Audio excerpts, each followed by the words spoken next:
Hey guys, settle here.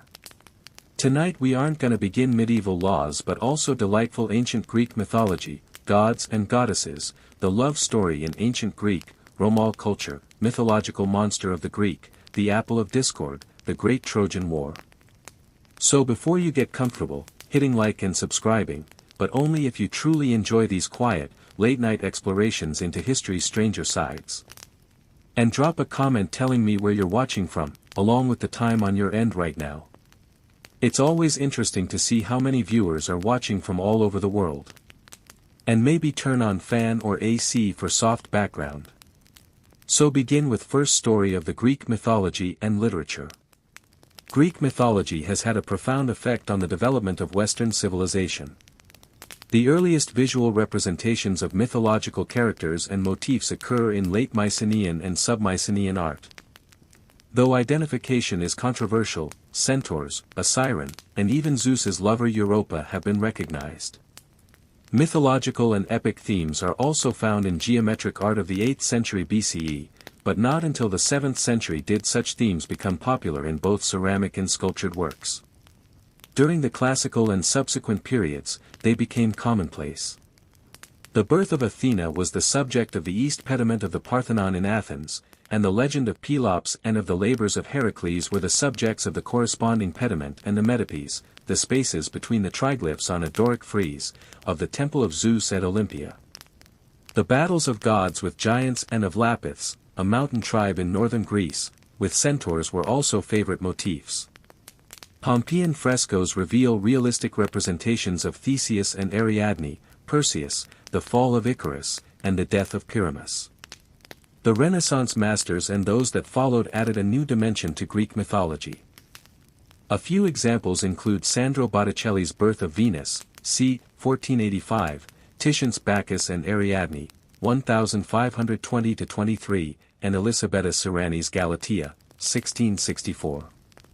Through the medium of Latin and, above all, the works of Ovid, Greek myth-influenced poets such as Dante, figures such as Charon, Cerberus, and Medusa appear in the Divine Comedy, 1308-21, and Petrarch, his collection of love poems known as Canzoniere used Ovid's account of the myth of Apollo and Daphne as source material, in Italy.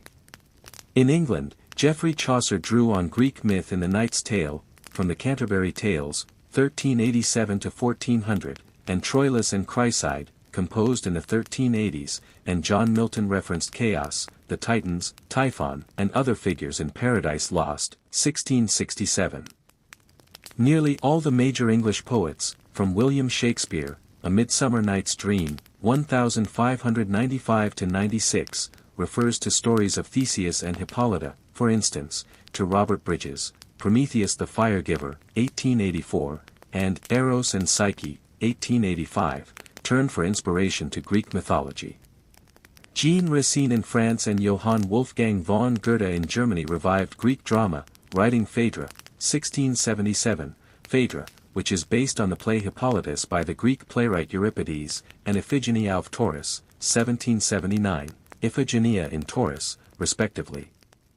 In later centuries, classical themes were reinterpreted by such major dramatists as Jean Anouilh, Antigone, 1944, Jean Cocteau, Orphée, 1926, Orpheus, and Jean Giraudoux, Electre, 1937, Electra, in France, and Eugene O'Neill, Desire Under the Elms, 1924, and Morning Becomes Electra, 1931, in America.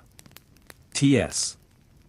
Eliot invoked figures such as Tiresias in The Waste Land, 1922, and based the plays The Family Reunion, 1939, and The Cocktail Party, 1949, on the Greek myth Orestes and Euripides' Alcestis, respectively. Irish novelist James Joyce reimagined the Odyssey in a modern setting in Ulysses, 1922, and French author André Gide interpreted the myth of the hero in the short story Theseus, 1946. Many composers have set Greek mythological themes to music.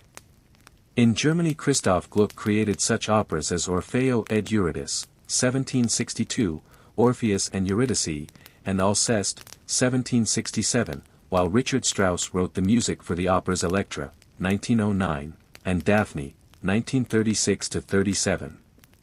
The operetta Orphée aux Offers, 1858, Orpheus in the Underworld, was drawn up by the German-French composer Jacques Offenbach. In Russia, Igor Stravinsky composed the operatic oratorio Oedipus Rex, 1927, as well as the ballets Apollon Musique, 1928, Apollo, Leader of the Muses, and Persephone, 1934. Now we move into the ancient Greek gods and goddesses. Although tonight we are going to describe the most significant gods and goddesses as numbering 12, there was in fact no definitive list. The reason for this is that over the centuries some gods and goddesses rose in favor, whilst others were discarded. In addition, Hades is not technically defined as an Olympian god as he did not reside on Mount Olympus but instead lived in the underworld. The result is that there were actually 13 main gods and goddesses in Greek mythology, but only ever 12 Olympians.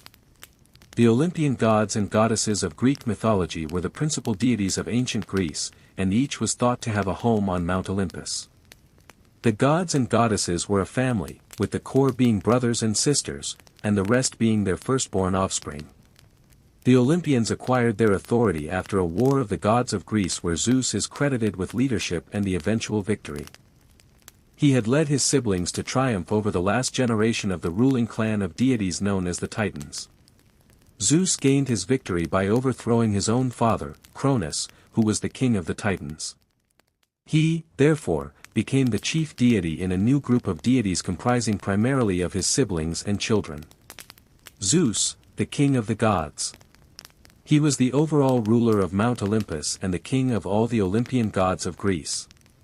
He was the lord and controller of the weather, that is, god of the sky, lightning and thunder, law and order, as well as justice. He was the youngest child of the Titan deities Cronus and Rhea and a brother to Poseidon, Hera, Demeter, Hades, and Hestia. His symbols included the thunderbolt, eagle, lion, scepter, oak tree, and scales. Poseidon, god of the sea. He is often thought of as the most second powerful god after Zeus. In charge of all water bodies and their associated natural calamities, Poseidon's influence also affected the seas and oceans, rivers and lakes, storms and hurricanes, tsunamis, and earthquakes, as well as horses. He was a brother to both Zeus and Hades and was the middle son of Cronus and Rhea. His symbols included the horse, bull, trident, and dolphin. Read more about Poseidon here. Hera, queen of the gods. She was the queen goddess of empty Olympus, the primary abode of the gods of Greece. She was the goddess of women and childbirth, marriage, and family. She was both a sister and wife to Zeus, the king of the gods.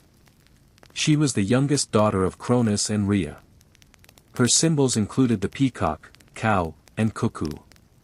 Being the goddess and overseer of marriage, she tormented any women who had extramarital affairs with Zeus, together with their children.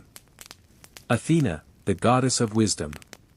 She was the goddess of knowledge, wisdom, reason, intelligence, science, literature, handicrafts, as well as defense and strategic warfare. She was fathered by Zeus with the Oceanid Métis, being her mother. Athena is said to have emerged out of her father's head a fully grown woman in full armor and ready for battle. Her symbols included the owl and the olive tree. The city of Athens is named after her after she was the victor in a contest against Poseidon as to who should be its patron deity. Read more about Athena here. Ares, the god of war. He was the god of violence, bloodshed, war, masculinity and manly virtues. He was born of Zeus and Hera. Ares was despised by all the other gods. His symbols included the boar, the serpent, the dog, the vulture, as well as spear and shield. Artemis, the goddess of the hunt. Artemis was the goddess of the jungle, hunting, archery, purity and virginity, childbirth, protection, plagues, and the moon. She was the daughter of Zeus and Leto and also a twin sister to Apollo. Her symbols included the moon, horse, deer, hound, snake, the cypress tree, she-bear, as well as bow and arrow. Apollo, the god of the sun. Apollo is quite a complex figure in Greek mythology. He was the god of light, the sun, prophecy and philosophy, truth and inspiration, the arts, poetry and music, medicine, healing, and the plague. He was the son of Zeus and Leto, as well as the twin brother of Artemis. His symbols included the sun, swan, lyre, and mouse. Many temples were built in honor of Apollo, with the most famous one being in Delphi. Aphrodite, the goddess of love. She was the goddess of love, passion, desire, pleasure, beauty, procreation, and the fertility of the human body. She was the daughter of the Oceanid Dion and Zeus. Her symbols included the dove, bird, swan, bee, myrtle, apple, and rose. Demeter, the goddess of fertility. Demeter was the goddess of the earth's fertility and productivity, harvest, agriculture, the environment, seasons, and nature. She was thus believed to preside over grains, the harvesting season, and, generally, the fertility of the earth. Demeter was the lover of both Zeus and Poseidon, and the middle daughter born to Cronus and Rhea. Her symbols included the poppy, wheat, cornucopia, pig, and torch. Hermes, the messenger. Hermes was originally described as a trickster, like a character who deceived, perhaps a little like Loki from Norse mythology. Over time, he became associated as a god of travelers and traders, but is most commonly thought of as the messenger between gods and men. Hephaestus, blacksmith god. Hephaestus was the lame son born of Hera, who at one point was cast out of Olympus. Married to Aphrodite, he is credited with creating the gods' fabulous weapons and equipment. Read more about Hephaestus here. Dionysus, the god of wine. He was the god of wine and strong drinks, the grapevine, fertility, festivity, ecstasy, and madness, as well as resurrection. He was fathered by Zeus and the mortal Theban princess, Semele was her mother. Dionysus was married to the Cretan princess Ariadne. Among Olympian gods, he was the youngest and the only one to have been born by a mortal mother. His symbols included the grapevine, ivy, cup, tiger, leopard, panther, dolphin, goat, and pinecone. Hades, the god of the underworld. Although Hades is of the first generation of Greek gods, he is often not considered to be an Olympian as he does not have a home there. He was the lord of the world of the dead who lived in and ruled the underworld, a land that was believed to be heavily guarded and out of reach of mortals before death. He was a brother to Zeus and the husband of Demeter's daughter, Persephone, whom he had kidnapped to make his own wife. Read more about Hades here. Hades, ruler of the underworld. Hestia, goddess of the hearth. Hestia was actually the oldest of the first generation of Greek gods, even older than Zeus. As a daughter of Cronus and Rhea, she lists Zeus, Poseidon, Hades, Hera, and Demeter as her brothers and sisters. Known as the goddess of home and hearth, fire and family, she tired of the gods' bickering. As a result, she is thought to have resigned from Olympus, giving over her seat to Dionysus. As she was thought to have kept a home there, however, she is listed as an Olympian god. The love story of Eros and Psyche. In Greek mythology, love has the highest praise. Psyche, meaning soul in Greek, was an impressive mortal girl, surpassing in beauty even the goddess of love, Aphrodite. Her beauty was so well known that men from all over the land would visit her to admire her beauty. This made Aphrodite extremely jealous and decided to punish the girl. She ordered his son, Eros, who could make someone fall in love by hitting them with his arrows, to make Psyche fall in love with the vilest and despicable creature who walked on earth. However, when Eros gazed upon Psyche, he fell in love with her himself.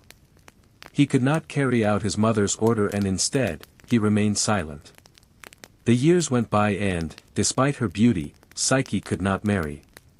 All men admired her godly beauty but then would go on and marry another. Her parents decided to go to Delphi and ask for guidance from Apollo. The oracle said that Psyche had to dress in black, climb a high mountain alone and stay there. Then, a winged serpent would come for her and take her as his wife. Psyche and her parents had no choice but to follow the god's words. As she was waiting alone on the mountain, shaking and crying, the fresh wind of Zephyrus raised her and traveled her through the sky to the gates of a magnificent castle. There, a sweet voice greeted her and made her feel like home. Every night, Eros would come in the dark and lie beside her. Without seeing him, Psyche could feel that he was not a monster but the loving husband she had always been wishing for. The following days passed in full joy and Psyche was happy. However, she missed her family and felt sorry for them. He asked Eros to let her see them and he granted her wish, after warning her not to be influenced by them, otherwise, their relationship will be destroyed and she will suffer a lot. The next day, her two sisters, carried by the wind, arrived to the palace. They felt jealous of her sister living like a goddess and told her that her husband did not allow her to see him because he was the horrible creature the oracle had mentioned. This idea overwhelmed the mind of Psyche, who could not understand why her husband would not show his face. So, she devised a plan.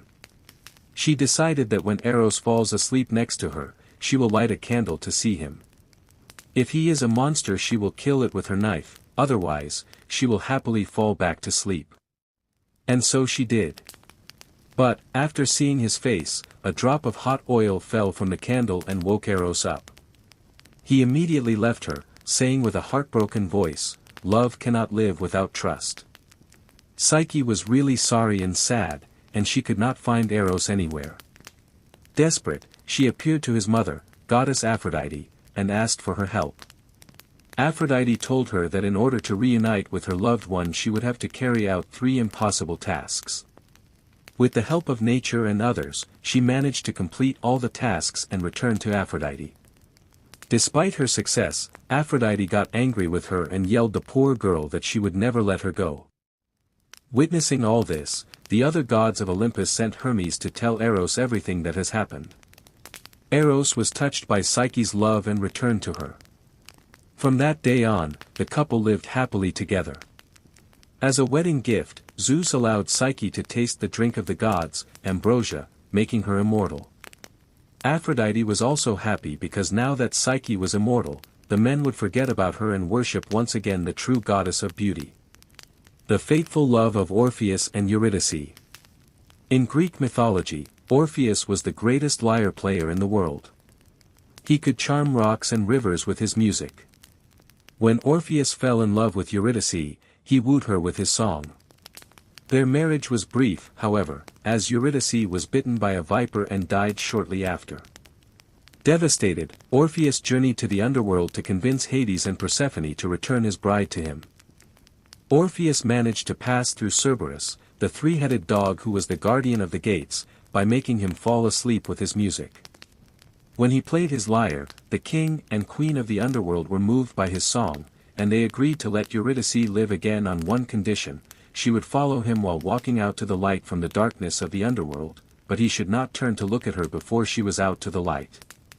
As they started ascending towards the living world, Orpheus began to think it might all be a trick, that the gods were just making fun of him and Eurydice was not really behind him. Unable to hear Eurydice's footsteps, Orpheus finally lost his faith and turned to look back, only a few meters away from the exit. Eurydice was in fact behind him, as a shade that would become flesh again when she was back into the light. After Orpheus looked at her, Eurydice's shade fell back into the darkness of the underworld, now trapped in Hades forever.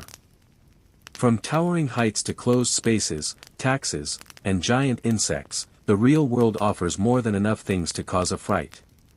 Why not enter the realm of the fantastic and explore some of the terrifying creatures that roam the wilds of the imagination? Count your blessings, these 8 mythological monsters aren't real. Well, we're pretty sure they aren't, anyway. Langsur. Created from the spirits of women who died in childbirth, the Malaysian Langsur is not someone you want to meet in the middle of the night. With her floor-length hair concealing a hole in the back of her neck, long talons, and ability to fly, she makes for a menacing sight as she steals fish from fishermen's nets. It doesn't end there, though. She is also a shapeshifter, and her real goal is draining the blood of an unguarded infant. But take comfort, this vampiric demon can be stopped if her hair and talons are removed and inserted into the hole in her neck. Beam Nye. Known as the Little Washer by the Ford, this Scottish spirit isn't as friendly as her name might suggest. She's an omen of death. She is described as being small, wearing green clothing, and having red webbed feet, and she can be found washing the blood-stained linens of those about to die. If someone finds her doing this, it could foretell his own death or the death of a loved one. If she sees the observer, she lashes out with whatever she's washing. One touch from the cloth can break both legs. However, if the observer can arrive at the water's edge before she does, he is allowed to ask for 3 wishes, if he can answer 3 questions sincerely. The question is it worth it? Nidhogg. The Scandinavian Nidhogg, or Tearer of Corpses, as he is affectionately known, constantly threatens the existence of the entire world. A giant serpent or dragon, he eats corpses to sustain himself and gnaws on the 3rd root of Yggdrasil, the world tree. He resides on Nastrand, the shore of corpses, in Niflheim, House of the Mists, which is situated on the lowest level of the universe. When he's not biting away at the foundations of our world, he bickers with the unnamed eagle that sits on top of the tree. And don't worry, he's not alone, he has other serpents aiding him in his goal of destroying Yggdrasil. Namazu. Whatever you know about earthquakes is wrong. Forget science, this giant Japanese catfish is the cause of the seismic shakes. With an eel-like body, a large flattened head, and whiskers framing its mouth, it lies in rest underneath Japan. However, it expresses its anger through earthquake-causing wriggling. The Kanamiishi, a large stone, rests on its back and protrudes above ground in the temple of the god Kashima. The catfish is bound by this stone until Kashima's attention slips. After the destructive Great Ansei earthquake of 1855, hundreds of different types of prints of the Namazu appeared around the city. The earthquake was often considered an act of Yunaichi, or world rectification, addressing the ills of society, and the Namazu was worshipped as a god. Poroscoro. In Romani folklore, Poroscoro is one of the offspring of Anna, the queen of fairies, and Localico, the king of demons. Anna's fairy court made her a cake from the hair of a hellhound, a cat, and a powdered snake in the hopes that it would repel the demon king. Instead, Poroscoro was born. He has a human body with 3 cat heads and 4 dog heads and a snake with a forked tongue as his tail. This demon, along with his children, is responsible for epidemics of contagious diseases, and he has a special fondness for those spread by parasites. Pishachas. According to Vedic myth, these flesh-eating demons created by Brahma were considered to be the vilest of all. They lurk in charnel houses and graveyards, waiting for humans to infect with disease or madness. Neither the living nor the dead are safe, as these demons consume flesh with little regard for its freshness. They also often haunt places where violent deaths have occurred. In southern India, the Pishachas roam the forests between villages, so travelers carry a piece of iron or leaves from the neem tree to ward off the demons if they must pass through the forests. Pregnant women are especially susceptible to these creatures. Berchta. A woman of many names, this German, Austrian, Swiss, and Alsatian spirit fulfills many roles. As Berchta, she is a beady-eyed, hook-nosed hag with stringy gray hair and disheveled clothing. Parents threaten young children with her presence if they are untidy or misbehaved. As Butzenbercht, she is responsible for delivering presents to all the good children on Epiphany. However, if she is not sufficiently appeased with herrings and dumplings or pancakes at the Feast of Epiphany, she becomes the stomach slasher, a demon who will rip open the stomachs of those who have wronged her, take her due, and then sew the wound with a plowshare as a needle and chains for thread. She who giveth can most definitely taketh away. After that now we begin Greek religion. Religious beliefs and practices of the ancient Hellenes. Greek religion is not the same as Greek mythology, which is concerned with traditional tales, though the two are closely interlinked. Curiously, for a people so religiously minded, the Greeks had no word for religion itself. The nearest terms were eusebia, piety, and threskia, cult. Although its origins may be traced to the remotest eras, Greek religion in its developed form lasted more than 1,000 years, from the time of Homer, probably 9th or 8th century BCE, to the reign of the Emperor Julian, 4th century CE.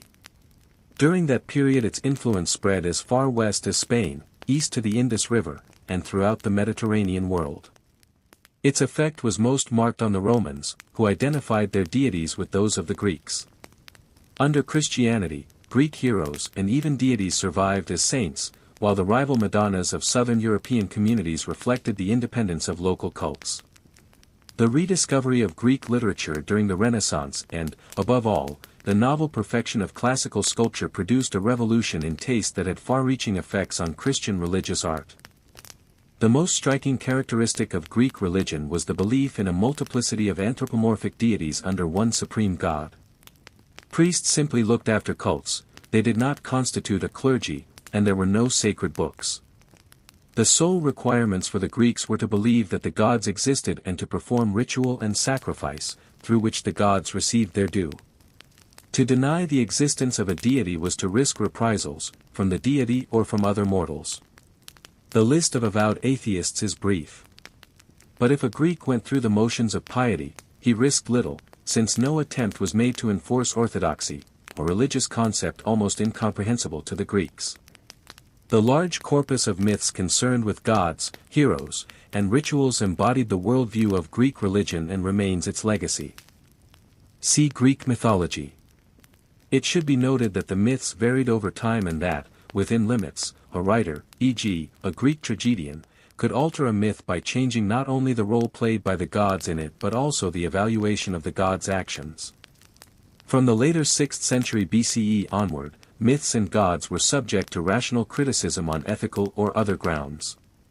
In those circumstances it is easy to overlook the fact that most Greeks believed in their gods in roughly the modern sense of the term and that they prayed in a time of crisis not merely to the relevant deity but to any deity on whose aid they had established a claim by sacrifice.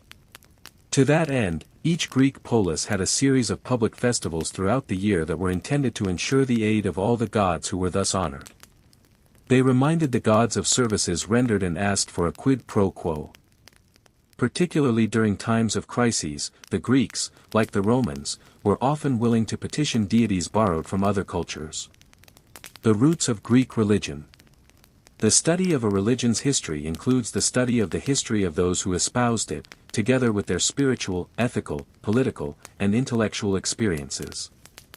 Greek religion as it is currently understood probably resulted from the mingling of religious beliefs and practices between the incoming Greek-speaking peoples who arrived from the north during the 2nd millennium BCE and the indigenous inhabitants whom they called Pelasgi. The incomers' pantheon was headed by the Indo-European sky god variously known as Zeus, Greek, Jaush, Indian, or Jupiter, Roman. But there was also a Cretan sky god, whose birth and death were celebrated in rituals and myths quite different from those of the incomers. The incomers applied the name of Zeus to his Cretan counterpart. In addition, there was a tendency, fostered but not necessarily originated by Homer and Hesiod, for major Greek deities to be given a home on Mount Olympus. Once established there in a conspicuous position, the Olympians came to be identified with local deities and to be assigned as consorts to the local god or goddess. An unintended consequence, since the Greeks were monogamous, was that Zeus in particular became markedly polygamous. Zeus already had a consort when he arrived in the Greek world and took Hera, herself a major goddess in Argos, as another. Hesiod used, or sometimes invented, the family links among the deities, traced out over several generations, to explain the origin and present condition of the universe. At some date, Zeus and other deities were identified locally with heroes and heroines from the Homeric poems and called by such names as Zeus Agamemnon. The Pelasgian and the Greek strands of the religion of the Greeks can sometimes be disentangled, but the view held by some scholars that any belief related to fertility must be Pelasgian, on the grounds that the Pelasgi were agriculturalists while the Greeks were nomadic pastoralists and warriors, seems somewhat simplistic. Pastoralists and warriors certainly require fertility in their herds, not to mention in their own number. The name Dionysus occurs in the Linear B tablets, so it seems very likely that his worship was a part of Mycenaean religion. His devotees, armed with thursoi, wands tipped with a pine cone and wreathed with grapevine or ivy leaves, and known as maenads, literally mad women, were reputed to wander in thiasoi, revel bands, about mountain slopes, such as Cithaeron or Parnassus. The practice persisted into Roman imperial times. They were also supposed, in their ecstasy, to practice the sparagmos, the tearing of living victims to pieces and feasting on their raw flesh, omophagia. While such behavior continued in the wild, in the cities, in Athens, at any rate, the cult of Dionysus was tamed before 500 BCE. Tragedy developed from the choral song of Dionysus. In the 7th and 6th centuries BCE, tyrants, monarchs whose position was not derived from heredity, seized power in many polis. Some tyrants, such as Pisistratus in Athens, were nobles and rose to power by offering the poor defense against the rest of the nobility. Once established, Pisistratus built temples and founded or revived festivals.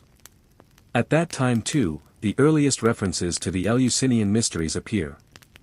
The mysteries offered a more personal, less distant relationship with the divine than did most of the Olympians. There was no Eleusinian way of life. On one or two occasions, depending on the grade they wished to attain, the initiates went to Eleusis. What they saw there in the place of initiation sufficed to ensure them a life after death that was much more real than the afterlife portrayed in the Olympian belief that the dead were witless ghosts. During the 6th century BCE, the rationalist thinking of Ionian philosophers had offered a serious challenge to traditional religion. At the beginning of the 5th century, Heraclitus of Ephesus and Xenophanes of Colophon heaped scorn on cult and gods alike. The sophists, with their relentless probing of accepted values, continued the process. Little is known of the general success of those attacks in society as a whole. The Parthenon and other Athenian temples of the late 5th century proclaimed the taste and power of the Athenians rather than their awe of the gods, but, it is said, after the completion of Phidias's chryselephantine, gold and ivory, Athena on the Acropolis, the old olive-wood statue of Athena, aesthetically no match for Phidias's work, continued to receive the worship of most of the citizens. Antiquity evoked awe. Some of the most revered objects in Greece were antique and aniconic figures that bore the name of an Olympian deity. Festivals were expressive of religion's social aspect and attracted large gatherings, panegyrias. Mainly agrarian in origin, they were seasonal in character, held often at full moon and on the 7th of the month in the case of Apollo, and always with a sacrifice in view. Many were older than the deity they honored, like the Hyacinthia and Carnea in Laconia, which were transferred from local heroes to Apollo. The games were a special festival, sometimes part of other religious events. Some festivals of Athens were performed on behalf of the polis and all its members. Many of those seem to have been originally the cults of individual noble families who came together at the Synoikismos, the creation of the polis of Athens from its small towns and villages. The nobles continued to furnish the priests for those cults, but there was, and could be, no priestly class. There were no priests of the gods, or even priests of an individual god. One became a priest of one god at one temple. Except for those public festivals, anyone might perform a sacrifice at any time. The priest's role was to keep the temple clean. He was usually guaranteed some part of the animal sacrificed. A priesthood offered a reasonably secure living to its incumbent. Popular religion flourished alongside the civic cults. Peasants worshipped the omnipresent deities of the countryside, such as the Arcadian goat god Pan, who prospered the flocks, and the nymphs, who, like Eileithyia, aided women in childbirth, who inhabited caves, springs, naiads, trees, dryads and hamadryads, and the sea, nereids. They also believed in nature spirits such as satyrs and sileni and equine centaurs. Among the more popular festivals were the rural Dionysia, which included a phallus pole, the Anthesteria, when new wine was broached and offerings were made to the dead, the Thalisia, a harvest celebration, the Thargelia, when a scapegoat, Pharmakos, assumed the communal guilt, and the Pyanepsia, a bean feast in which boys collected offerings to hang on the Iresian, wool pole. Women celebrated the Thesmophoria in honor of Demeter and commemorated the passing of Adonis with laments and miniature gardens, while images were swung from trees at the Iora. Magic was widespread. Spells were inscribed on lead tablets. Statues of Hecate, goddess of witchcraft, stood outside dwellings, while Pan's image was beaten with herbs in times of meat shortage. Greek religion, having no creed, did not proselytize. In the heyday of the polis, the Greek religion was spread by the founding of new polis, whose colonists took with them part of the sacred fire from the hearth of the mother city and the cults of the city's gods. Heroes, being essentially bound to the territory in which they were buried, had to be left behind. There was a tendency for Greeks to identify the gods of others with their own, often at a superficial level. So the Virgin Artemis was identified with the chief goddess of Ephesus, a fertility deity. After Alexander the Great had created a political world in which the polis were engulfed by large kingdoms, those deities who were not too closely linked with a particular place became more prominent. Mystery cults, which offered a personal value to the individual in a large and indifferent world, also flourished.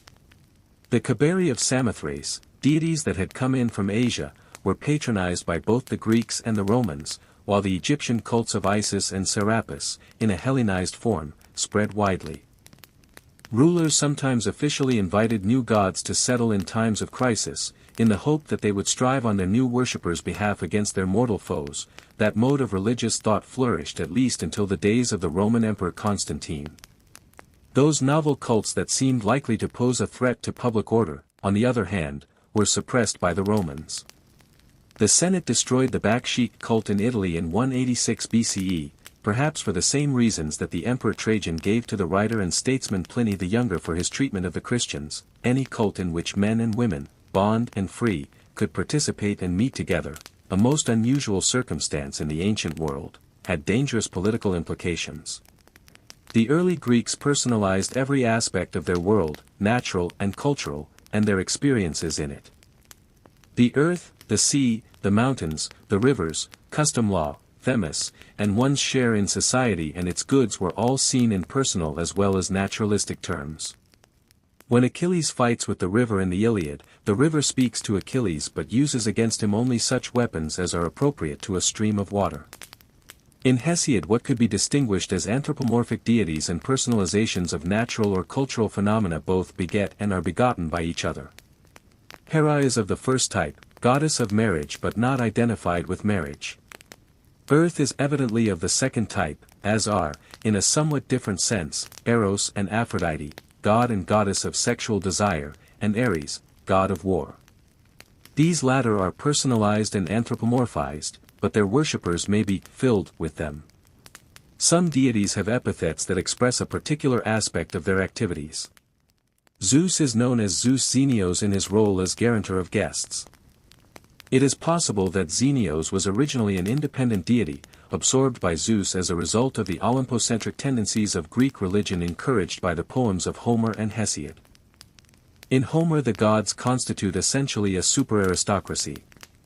The worshippers of these gods do not believe in reward or punishment after death, one's due must come in this life. Every success shows that the gods are well disposed, for the time being at least. Every failure shows that some god is angry, usually as a result of a slight, intended or unintended, rather than from the just or unjust behavior of one mortal to another. The Greeks knew what angered their mortal aristocracy and extrapolated from there. Prayer and sacrifice, however abundant, could not guarantee that the gods would grant success. The gods might prefer peace on Olympus to helping their worshippers. These are not merely literary fictions. They reflect the beliefs of people who knew that though it might be necessary to offer prayer and sacrifice to the gods, it was not sufficient. Greeks and Trojans sacrificed to their gods to ensure divine support in war and at other times of crisis. It was believed that Zeus, the strongest of the gods, had favored the Trojans, while Hera had favored the Greeks. Yet Troy fell, like many another city. The Homeric poems here offer an explanation for something that the Greek audience might at any time experience themselves. There is no universal determinism in Homer or in other early writers. Moira, share, denotes one's earthly portion, all the attributes, possessions, goods, or ills that together define one's position in society. Homeric society is stratified, from Zeus to the meanest beggar. To behave in accordance with one's share is to behave in accordance with one's status. Even a beggar may go beyond his share, though he is likely to be punished for it. Zeus, the most powerful entity in Homer's universe, certainly has the power to go beyond his share, but if he does so, the other gods will not approve. And Zeus may be restrained, unless he feels that his excellence, his ability to perform the action, is being called into question. Then he may insist on displaying his excellence, as do Achilles and Agamemnon, whose values coincide with those of Zeus in such matters. In Homer, heroi denotes the greatest of the living warriors. The cults of these mighty men developed later around their tombs. Heroes were worshipped as the most powerful of the dead, who were able, if they wished, to help the inhabitants of the polis in which their bones were buried. Thus, the Spartans brought back the bones of Orestes from Tegea. Historical characters might be elevated to the status of heroes at their deaths. During the Peloponnesian War, the inhabitants of Amphipolis heroized the Spartan general Brasidas, who had fought so well and bravely and died in their defense. It is power, not righteousness, that distinguishes the hero. It is the feeling of awe before the old, blind Oedipus that stimulates the Thebans and the Athenians to quarrel over his place of burial. Since they are the mightiest of the dead, heroes receive offerings suitable for chthonic, underworld, deities. Of several competing cosmogonies in archaic Greece, Hesiod's theogony is the only one that has survived in more than fragments. It records the generations of the gods from chaos, literally, yawning gap, through Zeus and his contemporaries to the gods who had two divine parents, e.g., Apollo and Artemis, born of Zeus and Leto, and the mortals who had one divine parent, e.g., Heracles, born of Zeus and Alcmene. Hesiod uses the relationships of the deities, by birth, marriage, or treaty, to explain why the world is as it is and why Zeus, the third supreme deity of the Greeks, has succeeded in maintaining his supremacy, thus far, where his predecessors failed. Essentially, Zeus is a better politician and has the balance of power, practical wisdom, and good counsel on his side. Whether Hesiod or some earlier thinker produced this complex nexus of relationships, with which Hesiod could account for virtually anything that had occurred or might occur in the future, the grandeur of this intellectual achievement should not be overlooked. In the period in Greece between Homer and about 450 BC, the language of relationships between god and god, mortal and god, and lower status mortal with higher status mortal was the same. The deities remained a super-aristocracy. There was a scale of power and excellence on which the position of every mortal and every deity could be plotted. Both god and mortal were likely to resent any attempt of an inferior to move higher on the scale. It constituted hybris, overweening pride, or hubris, for a Greek hero to claim that he would have a safe voyage whether or not the gods were willing. It was likewise hubris for Electra to presume to criticize the behavior of her mother, Clytemnestra. A further reason for Olympian disapproval, only marginally present in Homer, was the pollution caused by certain actions and experiences, such as childbirth, death, or having a bad dream. The divine world of the Greeks was bisected by a horizontal line. Above that line were the Olympians, gods of life, daylight, and the bright sky, and below it were the chthonic gods of the dead and of the mysterious fertility of the earth. The Olympians kept aloof from the underworld gods and from those who should be in their realm. Creon is punished in Sophocles' Antigone by the Olympians for burying Antigone alive, for she is still theirs, and for failing to bury the dead Polyneices, gobbets of whose flesh are polluting their altars, and Artemis abandons Hippolytus, her most ardent worshipper, as his death approaches, for all corpses pollute. Pollution was not a moral concept, and it further complicated relationships between the Greeks and their gods. In Homer only the gods were by nature immortal, but Elysium was reserved for their favored sons-in-law, whom they exempted from death. Heracles alone gained a place on Olympus by his own efforts. The ordinary hero hated death, for the dead were regarded as strengthless doubles who had to be revived with draughts of blood, mead, wine, and water in order to enable them to speak.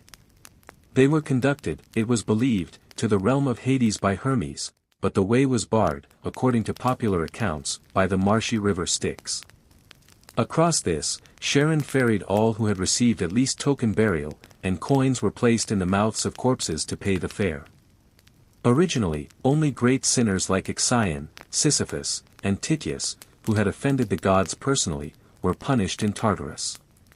But the doctrines of the Orphics influenced the lyric poet Pindar, the philosopher Empedocles, and, above all, Plato.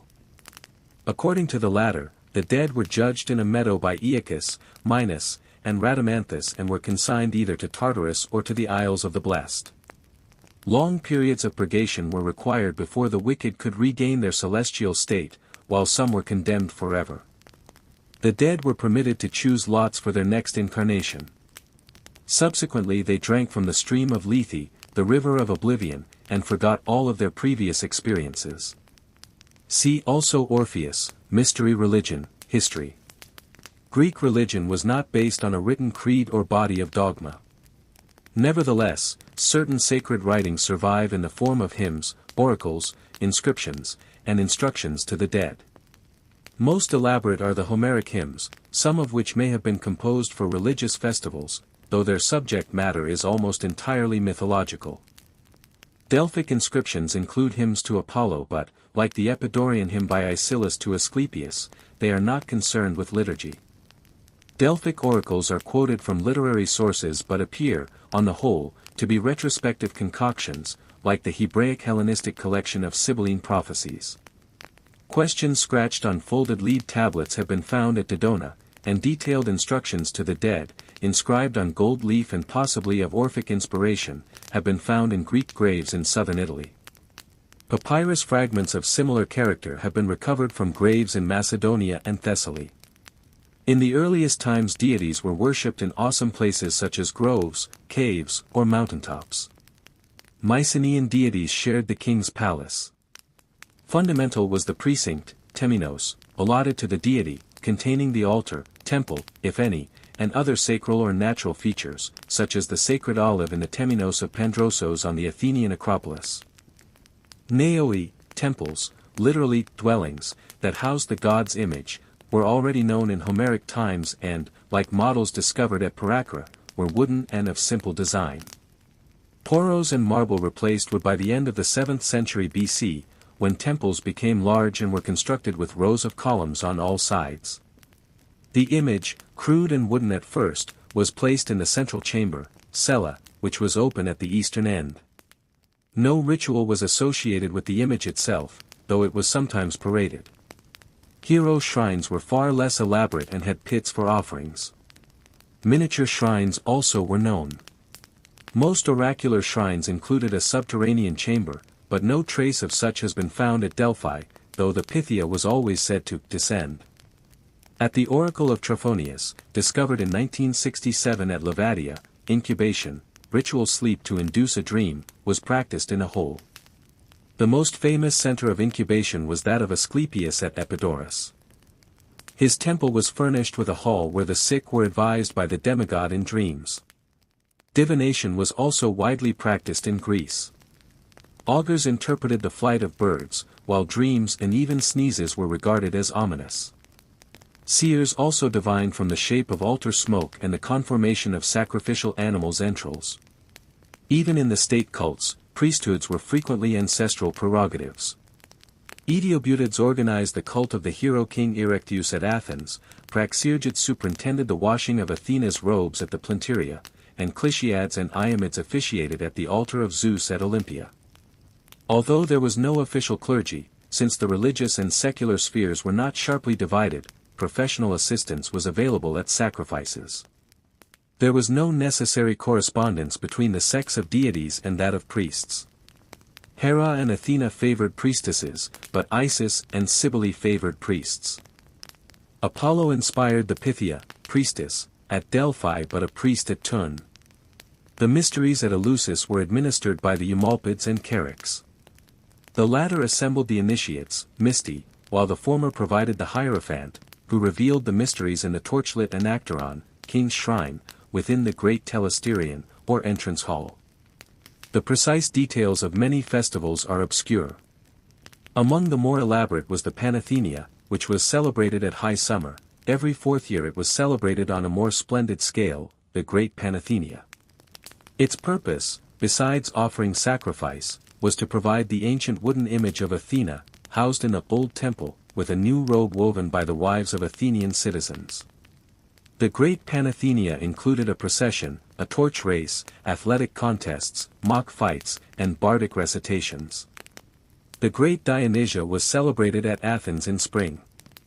At the end of the ritual the god's image was escorted to the theater of Dionysus, where it presided over the dramatic contests. It, like its rural counterpart, included phallic features. The Olympic Games formed part of the great festival of Zeus held every fourth summer in the god's sacred precinct, the Altus beside the river Alpheus in the western Peloponnese. A truce was proclaimed in order to permit any warring Greeks to compete, and the celebrations lasted 5 days. Sacrifice and libation were made at the altar of Zeus, where omens were taken and oracles proclaimed, and at the tomb of Pelops and the altar of Hestia. Competitors and judges took an oath to observe the rules, processions were held, bards recited, and winners were honored at state banquets. The richer and more famous were immortalized by lyric poets, such as Simonides, Bacchylides, and Pindar. Though women were banned, girls competed at the festival of Hera. The games held in honor of Zeus at Nemea, Apollo at Delphi, and Poseidon at the Isthmus followed the Olympian pattern. Sacrifice was offered to the Olympian deities at dawn at the altar in the Temenos, which normally stood east of the temple. Representing as it did a gift to the gods, sacrifice constituted the principal proof of piety. The gods were content with the burnt portion of the offering, while the priests and worshippers shared the remainder of the meat. Different animals were sacred to different deities, e.g., heifers to Athena, cows to Hera, pigs to Demeter, bulls to Zeus and Dionysus, dogs to Hecate, game and heifers to Artemis, horses to Poseidon, and asses to Priapus, though the distinctions were not rigorously observed. The practices of ritual washing before sacrifice, sprinkling barley grains, and making token offerings of hair are described by Homer. Victims were required to be free of blemish, or they were likely to offend the deity. Sacrifice also was made to Chthonian powers in the evening. Black-colored animal victims were offered and placed in pits, and the meat was entirely consumed. Sacrifice preceded battles, treaties, or similar events. Human sacrifice appears, if it was practiced at all, to have been the exception. Bloodless sacrifices were made to some deities and heroes.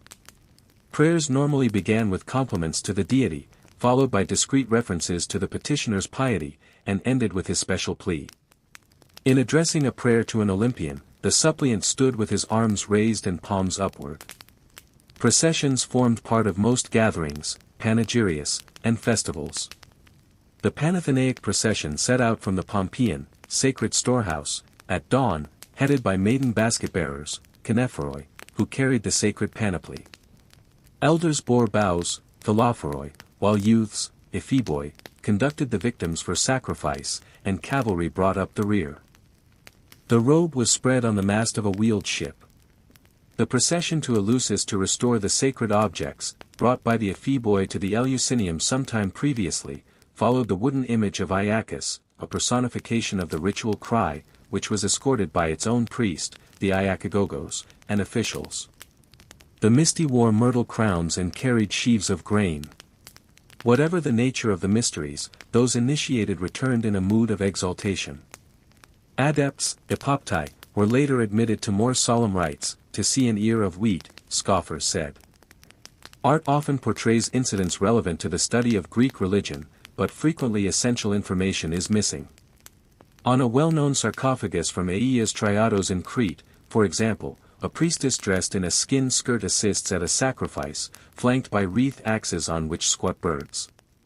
The significance of the scene has been much discussed.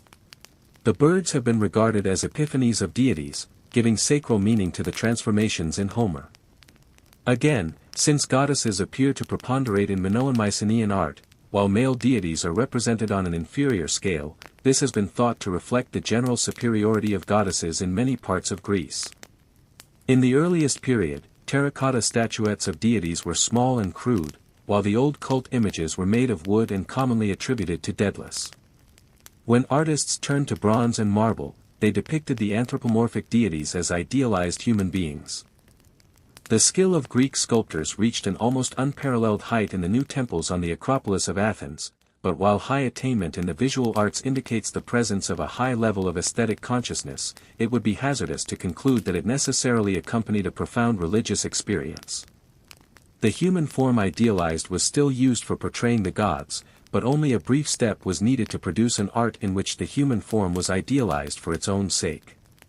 The growth and decline of religions may be matched by the growth and decline of their art, and works of high artistic quality may inspire, and be inspired by, profound religious emotions, but, as the continued worship of the old wooden and iconic statue of Athena, mentioned above, indicates, it is often the antiquity of a cult object that inspires the awe that surrounds it. Apart from cult statues and dedications like the Acropolis Korai, maidens, the gods frequently were represented on the pediments, metopes, and friezes of temples, usually in mythological scenes.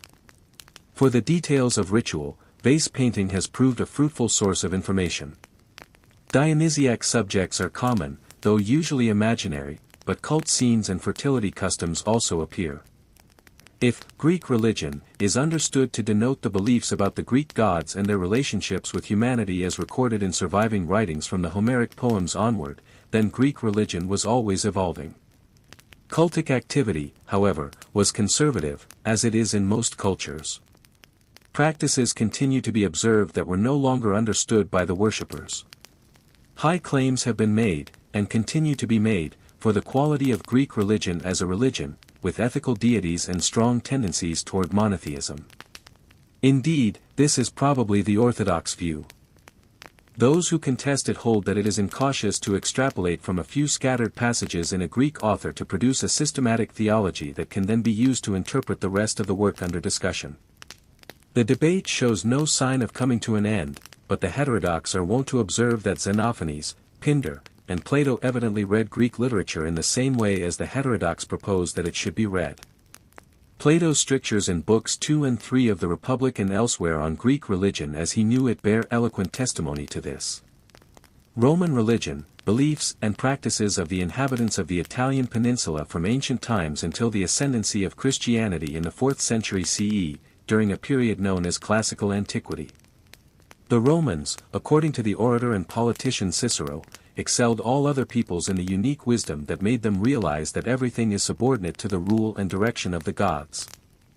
Yet Roman religion was based not on divine grace but instead on mutual trust, fides, between God and man. The object of Roman religion was to secure the cooperation, benevolence, and peace of the gods, pax deorum.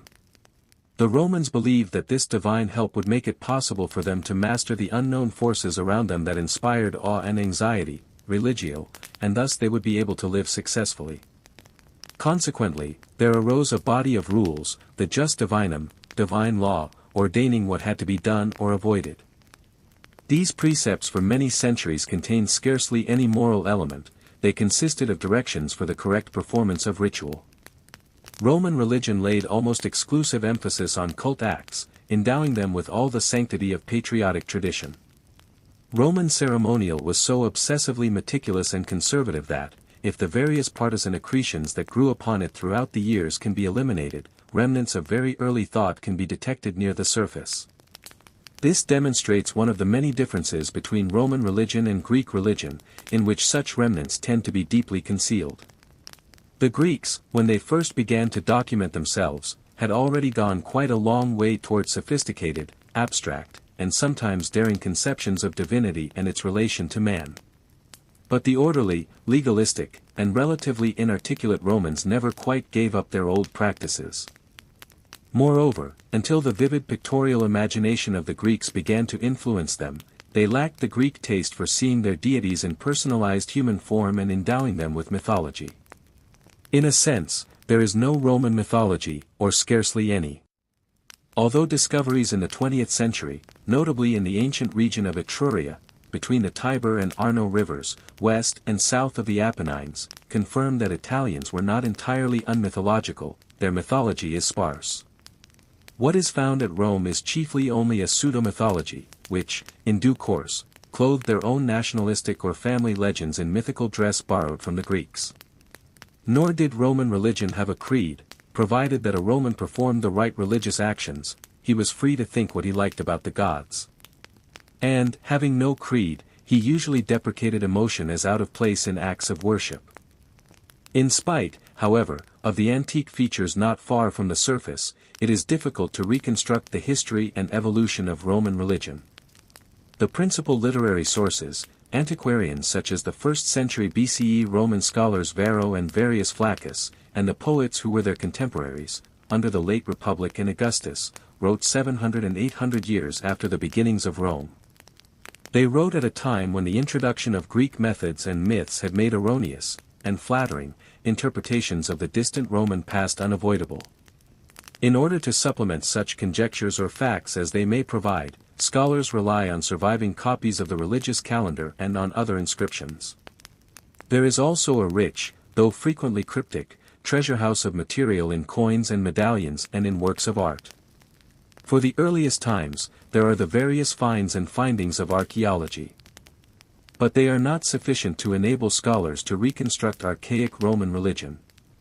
They do, however, suggest that early in the 1st millennium BCE, though not necessarily at the time of the traditional date for the founding of Rome, 753 BCE, Latin and Sabine shepherds and farmers with light plows came from the Alban Hills and the Sabine Hills, and that they proceeded to establish villages at Rome, the Latins on the Palatine Hill and the Sabines, though this is uncertain, on the Quirinal and Esquiline Hills. About 620 the communities merged, and c. 575 the Forum Romanum between them became the town's meeting place and market. From such evidence it appears that the early Romans, like many other Italians, sometimes saw divine force, or divinity, operating in pure function and act, such as in human activities like opening doors or giving birth to children, and in non-human phenomena such as the movements of the sun and seasons of the soil. They directed this feeling of veneration both toward happenings that affected human beings regularly and, sometimes, toward single, unique manifestations, such as a mysterious voice that once spoke and saved them in a crisis, ius locutius. They multiplied functional deities of this kind to an extraordinary degree of religious atomism, in which countless powers or forces were identified with one phase of life or another. Their functions were sharply defined, and in approaching them it was important to use their right names and titles. If one knew the name, one could secure a hearing. Failing that, it was often best to cover every contingency by admitting that the divinity was unknown or adding the precautionary phrase, or whatever name you want to be called, or, if it be a god or goddess. The same sort of anxious awe was extended not only to functions and acts but also to certain objects that inspired a similar belief that they were in some way more than natural.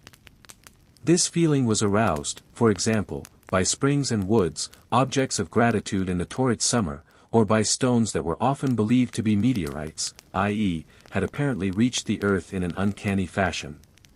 To these were added products of human action, such as burial places and boundary stones, and inexplicable things, such as Neolithic implements, probably the mysterious meteorites were often these, or bronze shields, artifacts that had strayed in from more advanced cultures.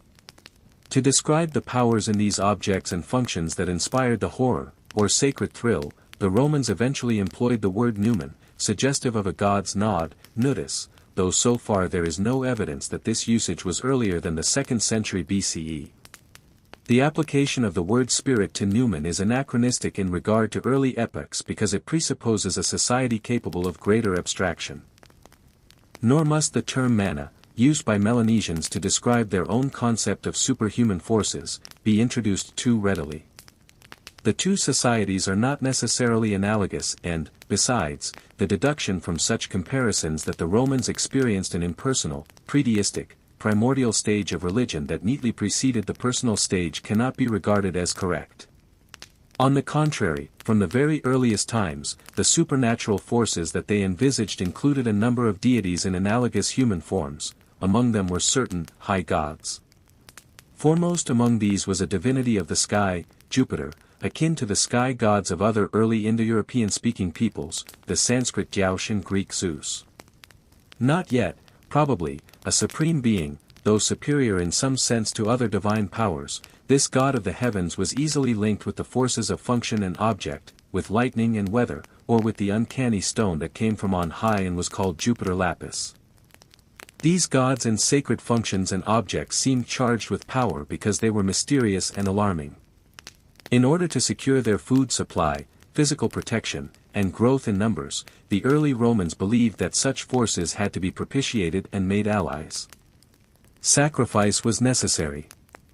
The product sacrificed would revitalize the divinity, which was seen as a power of action and therefore likely to run down unless so revitalized. By this nourishment he or it would become able and ready to fulfill requests. And so the sacrifice was accompanied by the phrase Macdesto.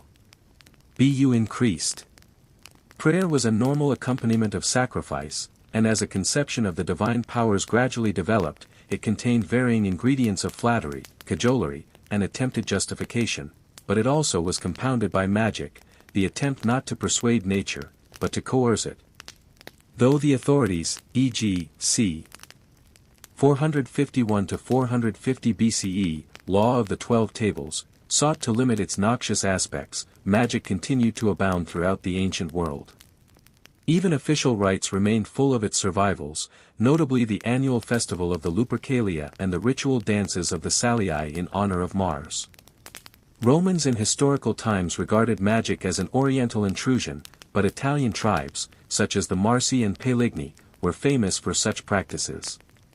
Among them curses figured prominently, and curse inscriptions from c. 500 BCE onward have been found in large numbers. There were also numerous survivals of taboo, a negative branch of magic. People were admonished to have no dealings with strangers, corpses, newborn children, spots struck by lightning, etc., lest harm would befall them.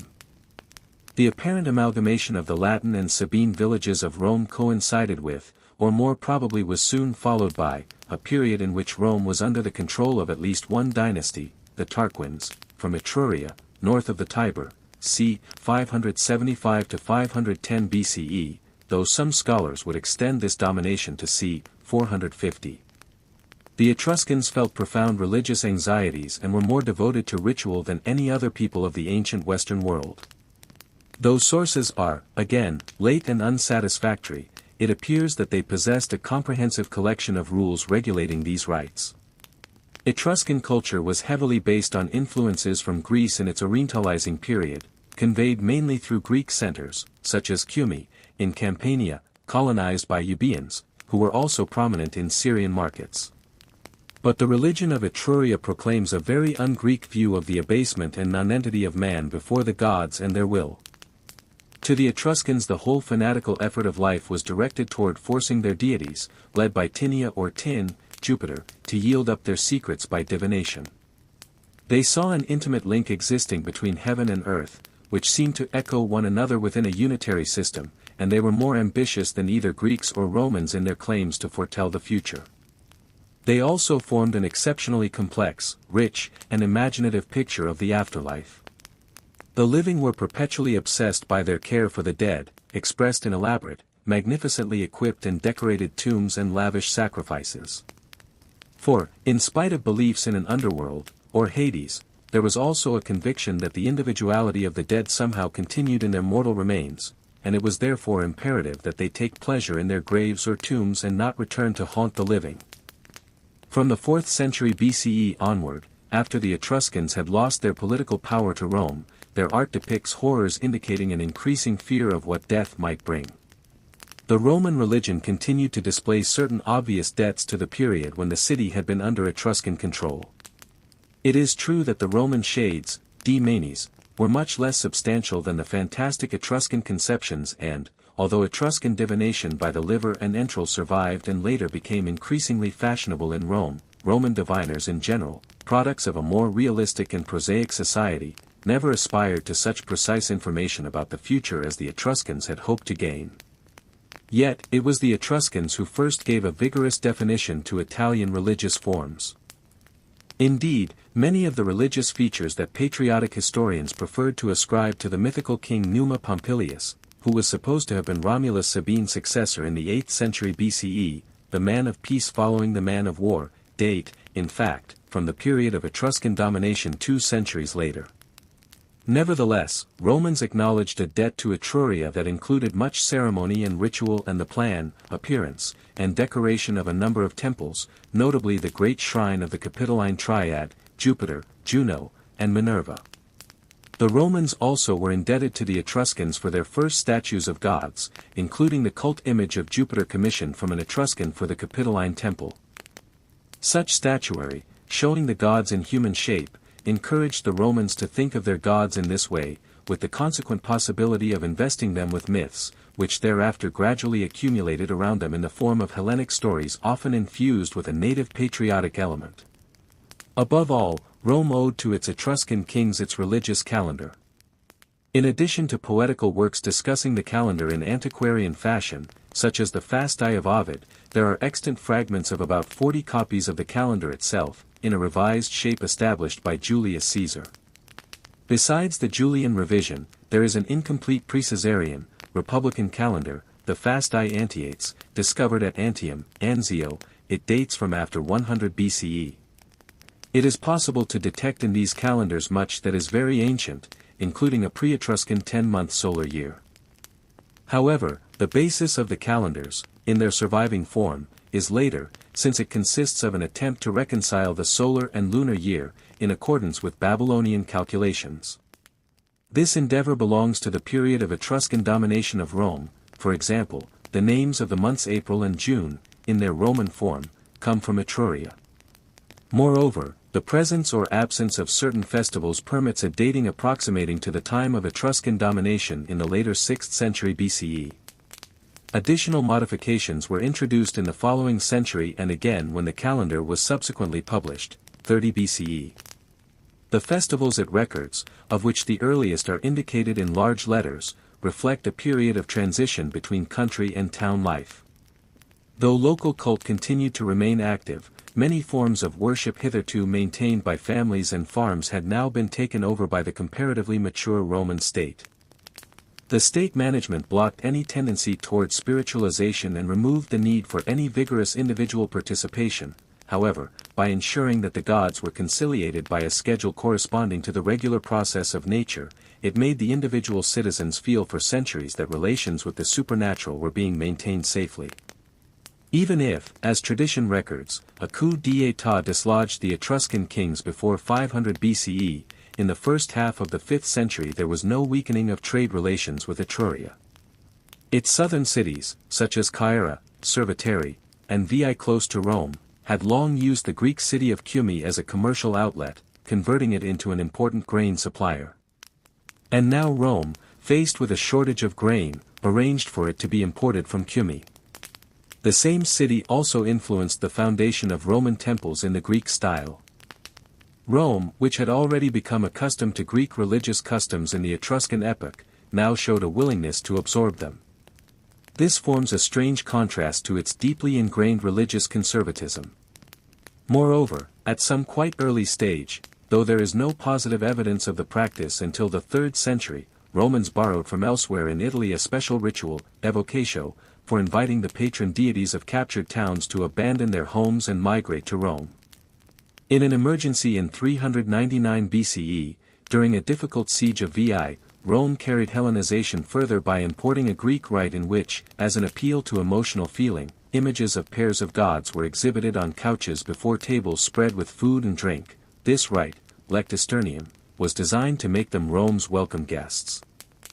From the same century onward, if not earlier, pestilences were averted by another ritual, supplicatio, in which the whole populace went around the temples and prostrated themselves in Greek fashion.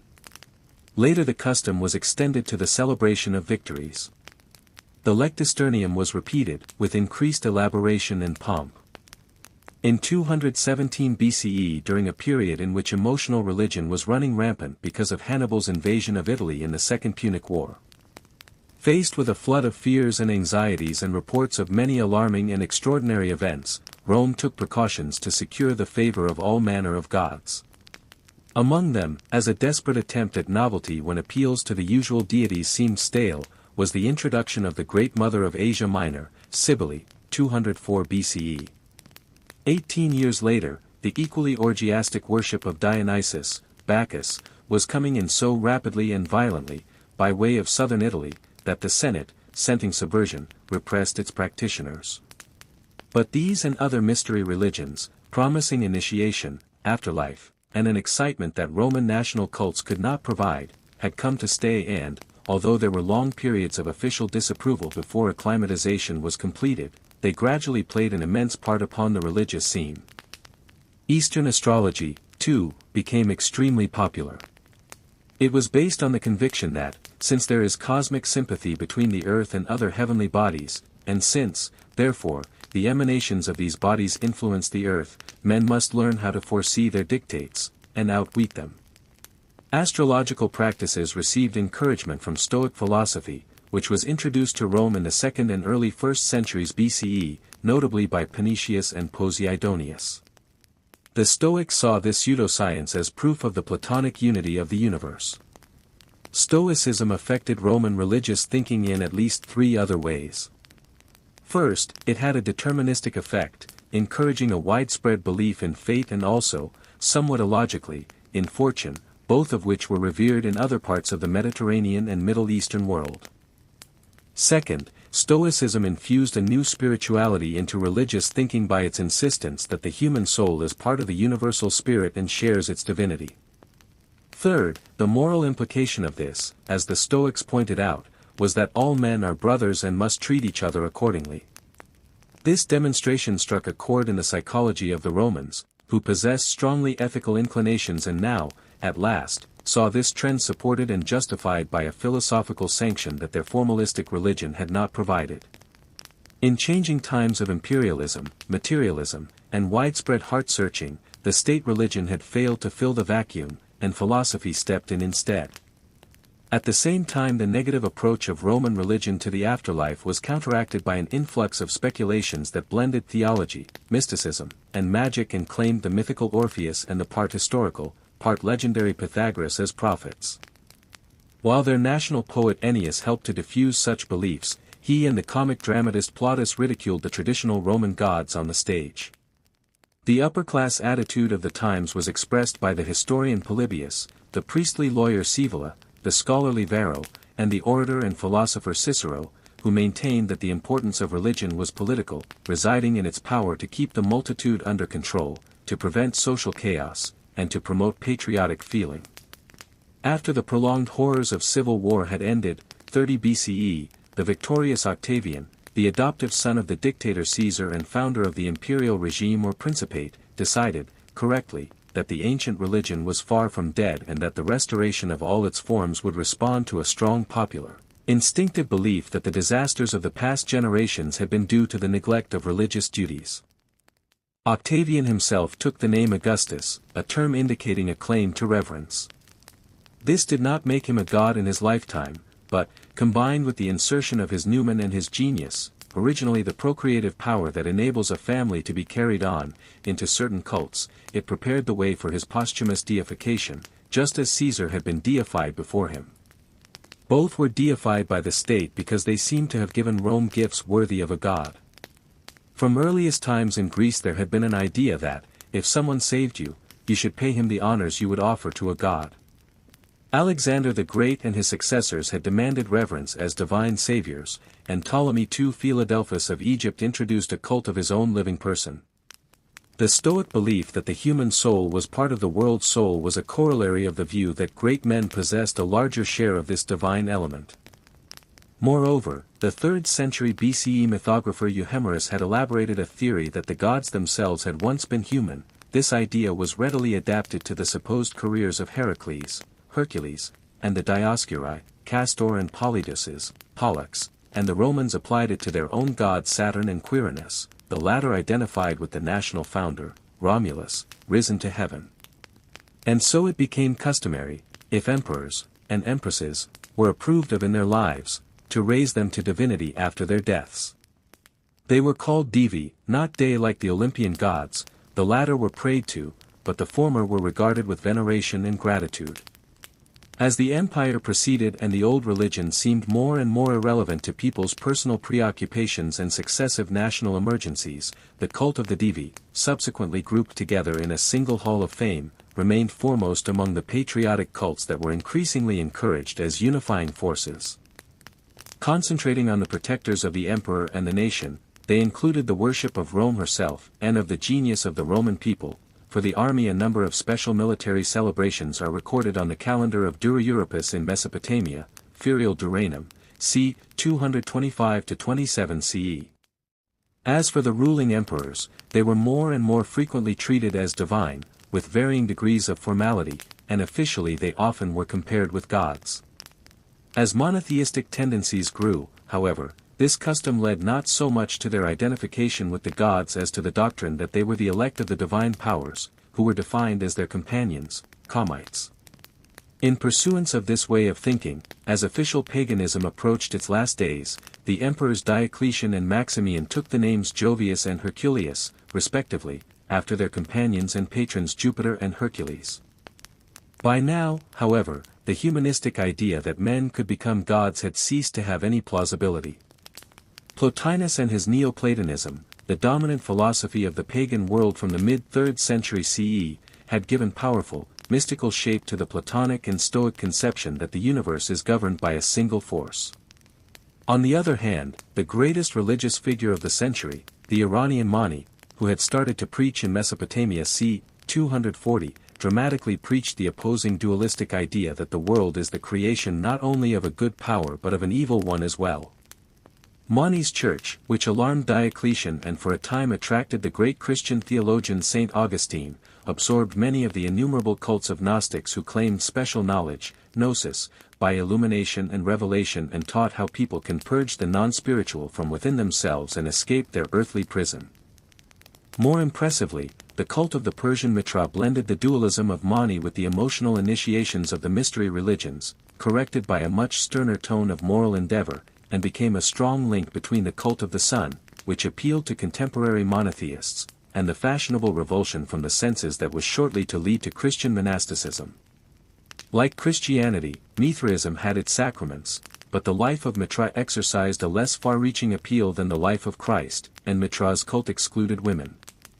Christianity, unique in its universal charity and unique also in its demand for a noble effort of faith in Jesus' blend of divinity and humanity, was the religion that prevailed in the Roman world. It satisfied the Emperor Constantine's impulsive need for divine support, and from AD 312 CE onward, by a complex and gradual process, it became the official religion of the empire. For a time, coins and other monuments continued to link Christian doctrines with the worship of the sun, to which Constantine had been addicted previously. But even when this phase came to an end, Roman paganism continued to exert other, permanent influences, great and small. The emperors passed on to the popes the title of chief priest, Pontifex Maximus. The saints, with their distribution of functions, often seemed to perpetuate the many noumena of ancient tradition. The ecclesiastical calendar retains numerous remnants of pre-Christian festivals, notably Christmas, which blends elements including both the feast of the Saturnalia and the birthday of Mitra. But, most of all, the mainstream of Western Christianity owed ancient Rome the firm discipline that gave it stability and shape, combining insistence on established forms with the possibility of recognizing that novelties need not be excluded, since they were implicit from the start. The early Romans, like other Italians, worshipped not only purely functional and local forces but also certain high gods. Chief among them was the sky god Jupiter, whose cult, at first limited to the communities around the Alban Hills, later gained Rome as an adherent. The Romans gave Jupiter his own priest, Flamen, and the fact that there were two other senior Flamens, devoted to Mars and Quirinus, confirms other indications that the cults of these three deities, envisaged perhaps in some sort of association, belonged to a very early stratum, though the theory of their correspondence to the three-class social division of the early Indo-European-speaking peoples is generally unacceptable. Mars, whose name may or may not be Indo-European, was a high god of many Italian peoples, as liturgical bronze tablets found at Aiguvium, Gubbio, the Tabulae Aiguvini, c. 200 c. 80 BCE, confirm, protecting them in war and defending their agriculture and animals against disease. Later, he was identified with the Greek god of war, Ares, and also was regarded as the father of Romulus. Mars Gradivus presided over the beginning of a war and Mars Quirinus over its end, but earlier Quirinus had apparently, as a separate deity, been the patron of the Quirinal village before its amalgamation with the Palatine. Subsequently he was believed to have been the god that Romulus became when he ascended into heaven. Two other forces that belonged to an early phase were Janus and Vesta, the powers of the door and hearth, respectively. Janus, who had no Greek equivalent, was worshipped beside the forum in a small shrine with double doors at either end and originated either from a divine power that regulated the passage over running water or rather, perhaps, from sacred doorways like those found on the art of Bronze Age Mycenae. Janus originally stood for the magic of the door of a private house or hut and later became a part of the state religion. The gates of his temple were formally closed when the state was at peace, a custom going back to the primitive war magic that required armies to march out to battle by this properly sanctified route. Vesta, too, passed from the home to the state, always retaining a circular temple reminiscent of the primitive huts whose form can be reconstructed from traces left in the earth and from surviving funerary urns. Vesta's shrine contained the eternal fire, but the absence of a statue indicates that it preceded the anthropomorphic period. Its correspondence with the Indian Garhapatia, Housefather's fire, suggest an origin prior to the time of the differentiation of the Indo-European-speaking peoples. The cultic site just outside the area of the primitive Palatine settlement indicates that there had been a form of fire worship even earlier than Vesta's, dedicated to the deity Kaka, on the Palatine itself. The cult of Vesta, tended by her virgins, continued to flourish until the end of antiquity, endowed with an important role in the sacred protectorship of Rome. The manes, collective powers, later, spirits, of the dead, may mean, the good people, an anxious euphemism like the Greek name of, the kindly ones, for the Furies. As a member of the family or clan, however, the dead man or woman would, more specifically, be one of the parentes. Reverence for ancestors was the core of Roman religious and social life. Indigetes was a name given collectively to these forebears, as well as to other deified powers or spirits who likewise controlled the destiny of Rome. For example, the name Indiges is applied to Aeneas, whose mythical immigration from Troy led to the eventual foundation of the city. According to an inscription of the 4th century BCE, found at Tor Tignosa, 15 miles south of Rome, Aeneas is also called Lar, which indicates that the Laras, too, were originally regarded as divine ancestors and not as deities who presided over the farmland. The Laras were worshipped wherever properties adjoined, and inside every home their statuettes were placed in the domestic shrine, Lararium. Under state control they moved from boundaries of properties to crossroads, where Augustus eventually associated his own genius with the cult, and were worshipped as the guardian spirits of the whole community, Laras Prestites. The cult of the Penates likewise moved from house to state. From very early times the Penates, the powers that ensured that there was enough to eat, were worshipped in every home. They also came to be regarded as national protectors, the Penates Publici. Originally they were synonymous with the Dioscuri. The legend that they had been brought to Italy by Aeneas with his followers from Troy was imported from Lavinium, Pratica di Mare, when the early Romans incorporated that town into their own state. Two other deities whose Roman cult's tradition attributed to the period of the kings were Diana and Furs Fortuna. Diana, an Italian wood goddess worshipped at Aricia, in Latium and prayed to by women who wanted children, was in due course identified with the Greek Artemis. Her temple on the Aventine Hill, c. 540 BCE, with its statue, an imitation of a Greek model from Massilia, Marseille, was based on the Temple of Artemis of Ephesus. By establishing such a sanctuary, the Roman monarch Servius Tullius hoped to emulate the Pan-Ionian League among the Latin peoples. Furs Fortuna, whose temple across the Tiber from the city was one of the few that slaves could attend, was similar to the oracular shrines of Fortuna at Antium, Anzio, and Praeneste, Palestrina. Originally a farming deity, she eventually represented luck. She came to be identified with Tyche, the patroness of cities and goddess of fortune among the Hellenistic Greeks. In Roman tradition, Servius Tullius reigned between two Etruscan kings, Tarquinius Priscus and Tarquinius Superbus. The Etruscan kings began and perhaps finished the most important Roman temple, devoted to the cult of the Capitoline Triad, Jupiter, Juno, and Minerva. The dedication was believed to have taken place in 509 or 507 BCE after the expulsion of the Etruscans. Such triads, housed in temples with 3 chambers, celi, were an Etruscan institution. But the grouping of these 3 Roman deities seems to be owed to Greek anthropomorphic ideas, since Hera and Athena, with whom Juno and Minerva were identified, were respectively the wife and daughter of Zeus, Jupiter. In Italy, Juno, Uni in Etruscan, was sometimes the warlike high goddess of a town, e.g., Lanuvio, in Latium, but her chief function was to supervise the life of women, and particularly their sexual life. The functions of Minerva concerned craftsmen and reflected the growing industrial life of Rome.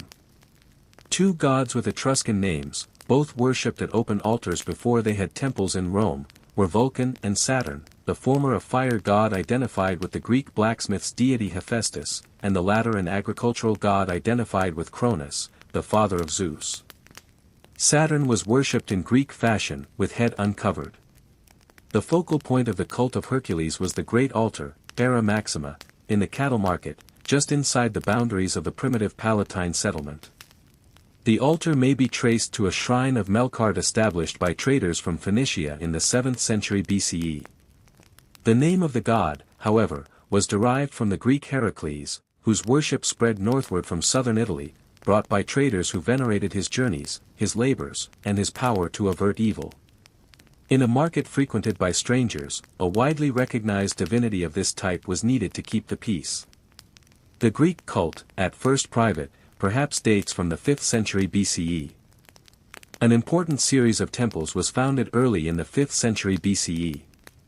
The completion of the temple of the Etruscan Saturn was attributed to this time, 497. A shrine honoring the twin horsemen, the Dioscuri, Castor and Pollux, was also built in this period.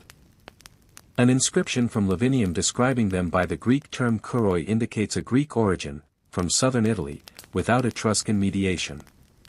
In legend, the Dioscuri had helped Rome to victory in a battle against the Latins at Lake Regillus, and in historic times, on anniversaries of that engagement, they continued to preside over the annual parade of knights, equites.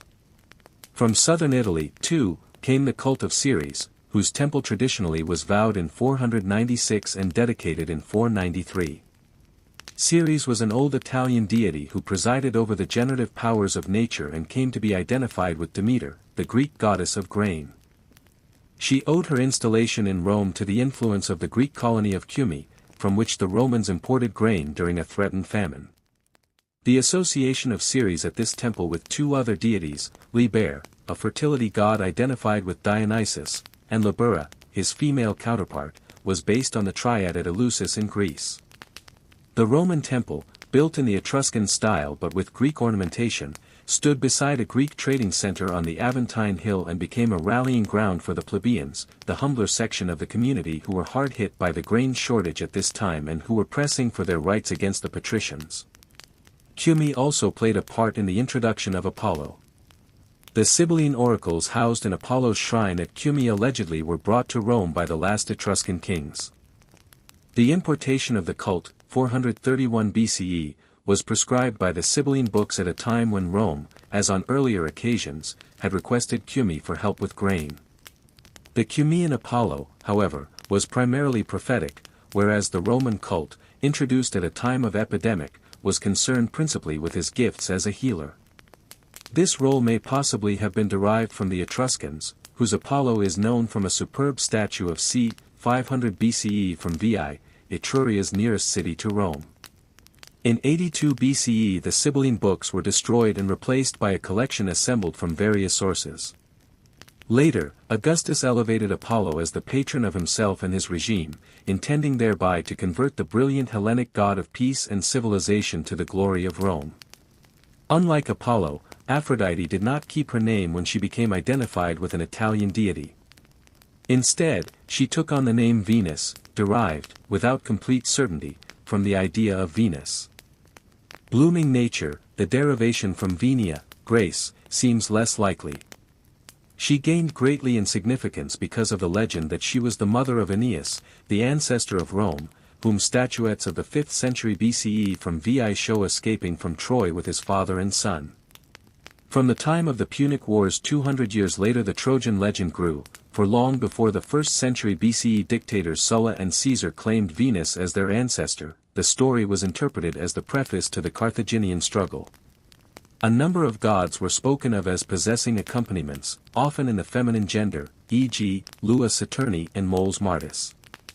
These attachments, sometimes spoken of as cult partners, were not the wives of the male divinities but rather expressed a special aspect of their power or will.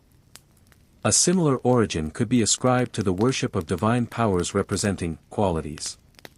Fides, faith, or loyalty, for example, may at first have been an attribute or aspect of a Latin Sabine god of oaths, Semos Sanctus Deus Fidius, and in the same way Victoria may come from Jupiter Victor. Some of these concepts were worshipped very early, such as Ops, plenty, later associated with Saturn and equated with Hebe, and Juventus, who watched over the men of military age. The first of these qualities to receive a temple, as far as is known, is Concordia, 367, in celebration of the end of civil strife. Salus, health or well-being, followed in c. 302, Victoria in c. 300, Pietas, dutifulness to family and gods, later exalted by Virgil as the whole basis of Roman religion, in 191. The Greeks, too, from the earliest days, had clothed such qualities in words, e.g., shame, peace, justice, and fortune. In the Hellenic world they had a wide variety of signification, ranging from full-fledged divinity to nothing more than abstractions. But in early Rome and Italy they were in no sense abstractions or allegories and were likewise not thought of as possessing the anthropomorphic shape that the term personification might imply. They were things, objects of worship, like many other functions that were venerated. They were external divine forces working upon humans and affecting them with the qualities that their names described. Later on, under philosophical, particularly Stoic, influences that flooded into ethically minded Rome, they duly took their place as moral concepts, the virtues and blessings which abounded for centuries and were depicted in human form on Roman coinage as part of the imperial propaganda. Little or no contribution to cosmology was made in the Roman world, and the demonstration of Aristarchus of Samos, c. 270 BCE, that the earth revolves around the sun received virtually no support. The complicated geocentric interpretation that held sway in Rome was summed up in Cicero's Dream of Scipio. It formed the basis for the concept of the solar system on which the popular pseudoscience of astrology was founded, the sun being regarded as the center of the concentric planetary spheres encircling the earth, not the center of the cosmos in the sense of Aristarchus but its heart. From the 5th century BCE onward this solar god was identified with Apollo in his role as the supreme dispenser of agricultural wealth. Possessor of a sacred grove at Lavinium, Sol Indiges was regarded as one of the divine ancestors of Rome. During the last centuries before the Christian era, worship of the sun spread throughout the Mediterranean world and formed the principal rallying point of paganism's last years. Closely associated with the sun cult was that of Mitra, the sun's ally and agent who was elevated to partake of communion and the love feast as the god's companion. Sun worship was popular in the army, and particularly on the Danube. Aurelian, one of the great military emperors produced by that area in the 3rd century, built a magnificent temple of Sol Invictus, the unconquered sun, at Rome, 274. Constantine the Great declared the sun his comrade on empire-wide coinages and devoted himself to the cult until he adopted Christianity in its stead. Precedents among Roman priests belonged to the Rex Sacrorum, king of the sacred rites, who, after the expulsion of the kings, took over the residue of their religious powers and duties that had not been assumed by the republican officers of state. Nevertheless, the hold exercised by the Rex Sacrorum and his colleagues was weakened by the Law of the 12 Tables, c. 451 to 450 BCE, which displayed the secular arm exercising some control over sacral law. As late as c. 275 BCE the religious calendar was still dated by the Rex Sacrorum but by this time he was already fading into the background. Very early origins can also be attributed to some of the Flamens, the priests of certain specific cults, and particularly to the 3 major Flamens of Jupiter, Mars, and Quirinus. Jupiter's priest, the Flamen Diolis, was encompassed by an extraordinary series of taboos, some dating to the Bronze Age, which made it difficult to fill the office in historic times. Except for the Rex Sacrorum and Flamen Diolis, whose duties were unusually professional and technical, almost all Roman priesthoods were held by men prominent in public life. The social distinction and political prestige carried by these part-time posts caused them to be keenly fought for. There were 4 chief colleges, or boards, of priests, the pontifices, augurs, quindecimviri sacris faciundis, and epulones. Originally 3, and finally 16 in number, the pontifices, whose name may recall antique tasks and magic rites in connection with bridges, had assumed control of the religious system by the 3rd century BCE. The chief priest, the Pontifex Maximus, the head of the state clergy, was an elected official and not chosen from the existing pontifices. The augurs, whose name may have been derived from the practice of magic and fertility rites and perhaps meant increasers, had the task of discovering whether or not the gods approved of an action. This they performed mainly by interpreting divine signs in the movements of birds, auspicia. Such divination was elevated, perhaps under Etruscan influence, into an indispensable preliminary to state acts, though the responsibility for the decision rested not with the priests but with the presiding state officials, who were said to possess the auspices. In private life too, even as late as Cicero and Horace in the 1st century BCE, important courses of action were often preceded by consultation of the heavens. The Etruscan method of divining from the liver and entrails of animals, haruspicina, became popular in the Second Punic War, though its practitioners, who numbered 60 under the empire, never attained an official priesthood. Of the other 2 major colleges, the quindecimviri, board of 15, who earlier had been 10 in number, sacris faciundis looked after foreign rites, and the members of the other body, the epulones, supervised religious feasts. There were also officiales, priestly officials who were concerned with various aspects of international relationships, such as treaties and declarations of war. Also 6 Vestal virgins, chosen as young girls from the old patrician families, tended the shrine and fire of Vesta and lived in the house of Vestals nearby, amid a formidable array of prehistoric taboos.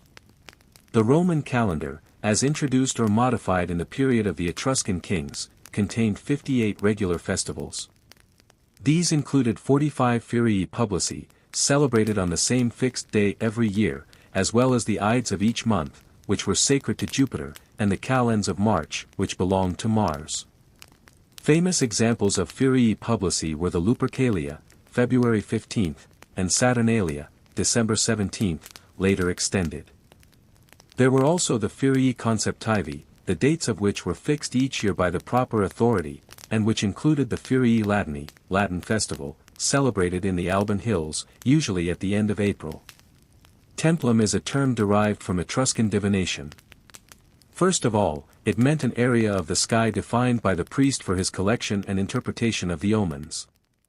Later, by a projection of this area onto the earth, it came to signify a piece of ground set aside and consecrated to the gods.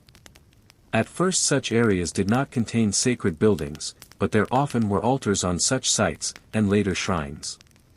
In Rome, temples have been identified from c. 575 BCE onward, including not only the round shrine of Vesta but also a group in a sacred area, s. Omobono, close to the river Tiber beside the cattle market, Forumborium.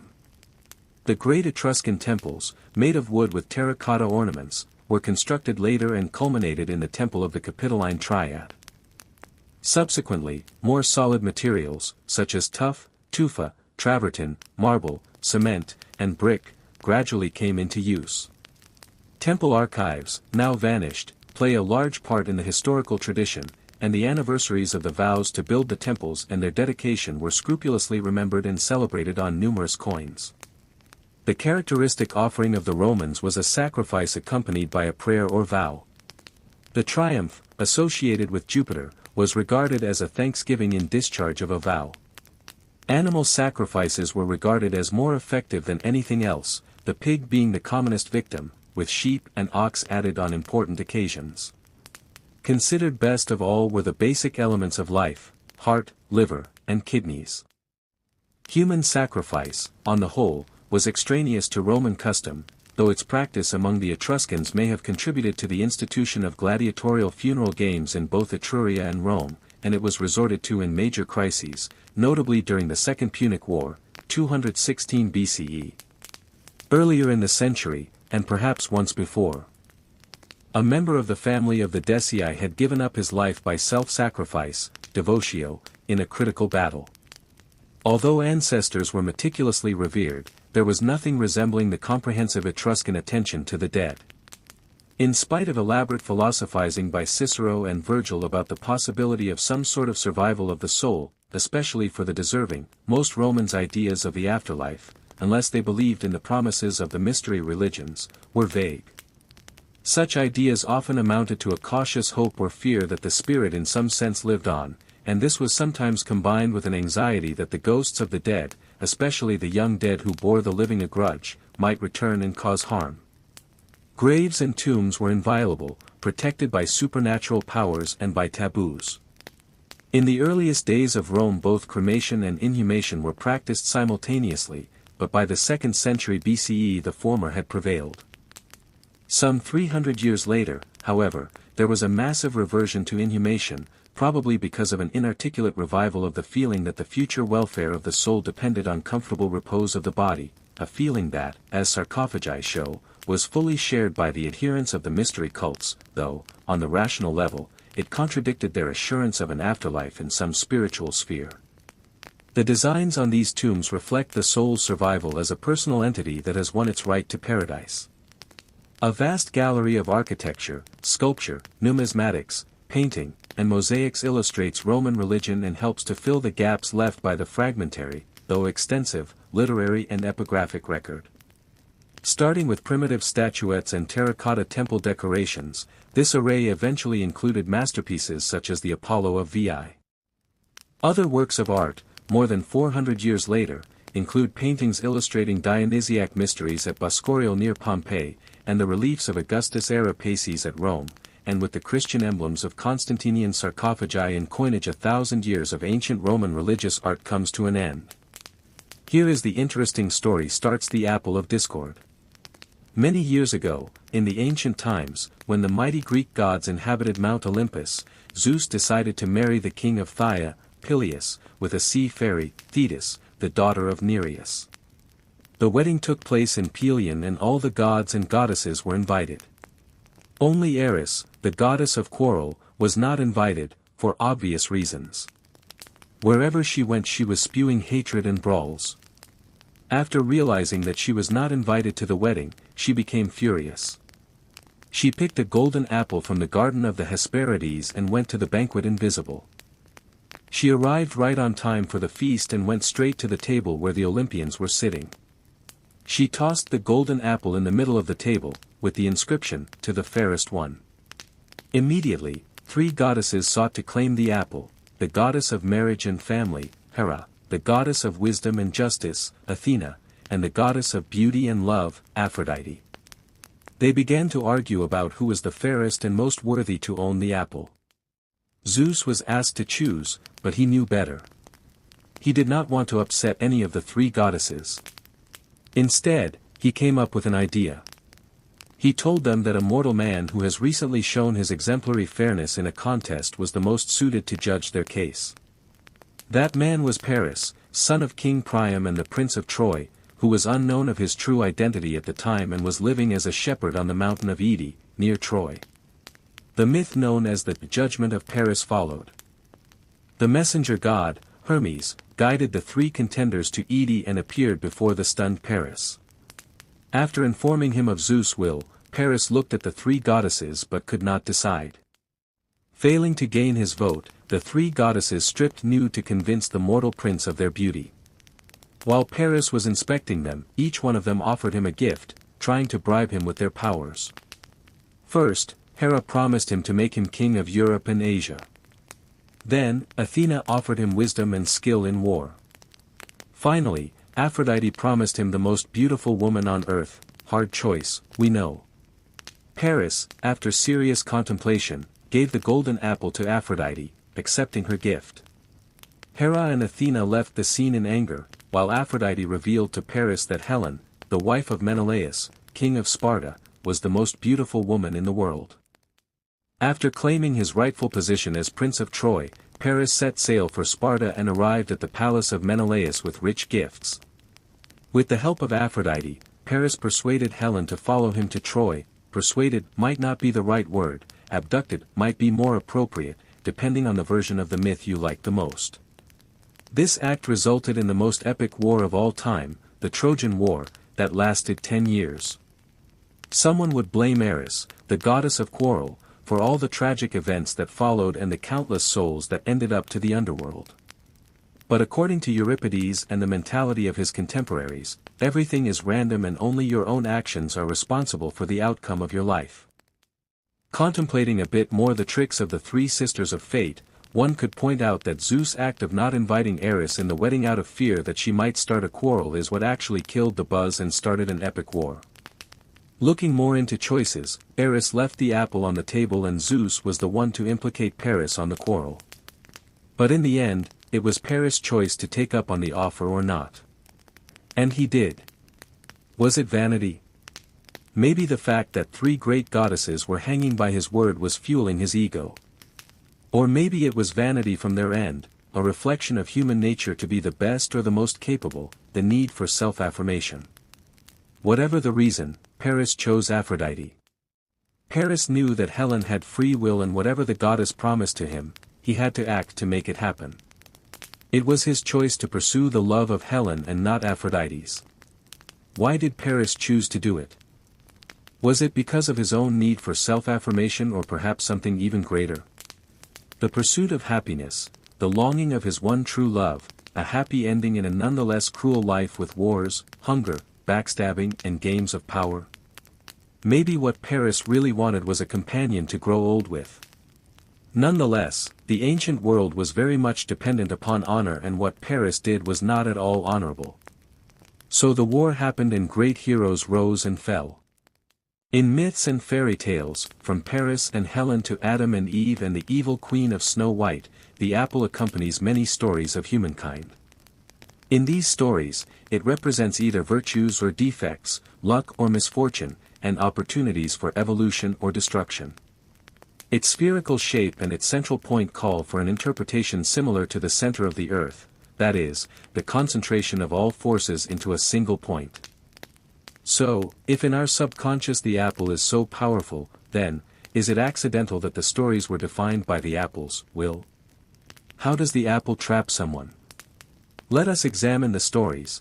As soon as Paris gave the apple of Eris, or the apple of discord, to Aphrodite, the apple had a force of its own and set the course for hundreds of people's fate. The enchanted apple through which the innocent Snow White submits to the evil witch's spell defines the whole story of that fairy tale. When we look into Christianity, the apple is there with the first man and the first woman. Eve offers the apple to Adam. He eats it and they both immediately become sinful. The apple is the fruit of the tree of knowledge and therefore a symbol of knowledge. Another symbolism of the apple is immortality. Legends surrounding Alexander the Great mention that, while the Greek king was searching for the water of life in India, he found apples instead that supposedly extended the life of priests on earth. In Norse mythology, the apple is considered the fruit of rebirth and whoever eats it is reborn.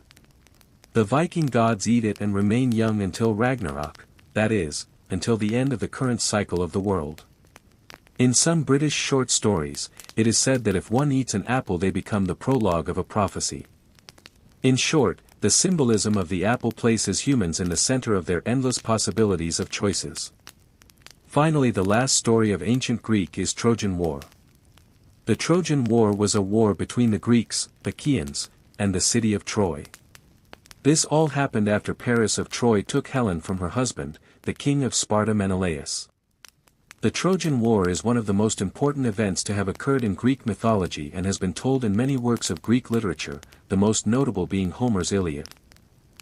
The Iliad goes through the period of 4 days and 2 nights in the 10th year of the decade-long siege of Troy. The Odyssey tells the story of the trip home for Odysseus. Other parts of the war are told in several other epic poems. In this article, we're going to go over a Trojan War summary so that you understand the story of the most famous Greek war in mythology. The beginning of the Trojan War began with a prophecy regarding the order of the Olympians and a divine love contest. Namely, many years before the war's beginning, both Poseidon and Zeus had fallen in love with a sea nymph with the name Thetis. Both wanted Thetis to be his bride, however, they both backed off after they were told of the consequences that awaited them if they made such an action. This consequence was that if the sea nymph were to lay with Zeus or his brothers, That a son would be born who would be stronger than his father and possess a weapon that would be much more powerful than the trident or the thunderbolt. To avoid this from happening, Zeus made it so that Thetis would have to marry King Peleus. After Thetis' marriage was figured out, Zeus held a big feast to celebrate Peleus and Thetis' marriage, where all of the gods were invited, except for the goddess of strife, Eris. The goddess was annoyed at the fact that she was turned away, that before she left the gathering, she flung her gift amongst the crowd of guests. This gift was called the Apple of Discord, which was a golden apple with the words, "For the fairest," inscribed on it. Not too long after the apple was thrown, Aphrodite, Athena, and Hera began to fight about who should have the apple. Zeus was unable to decide by himself, so he sent the goddesses to Paris, the prince of Troy, to decide. Paris was unable to make a decision, so the goddesses started to bribe him. First, Hera offered to grant him political power and a throne if he were to choose her. Then, Athena offered him wisdom and skills in battle. Finally, Aphrodite promised Paris the most beautiful woman in the world, Helen of Sparta.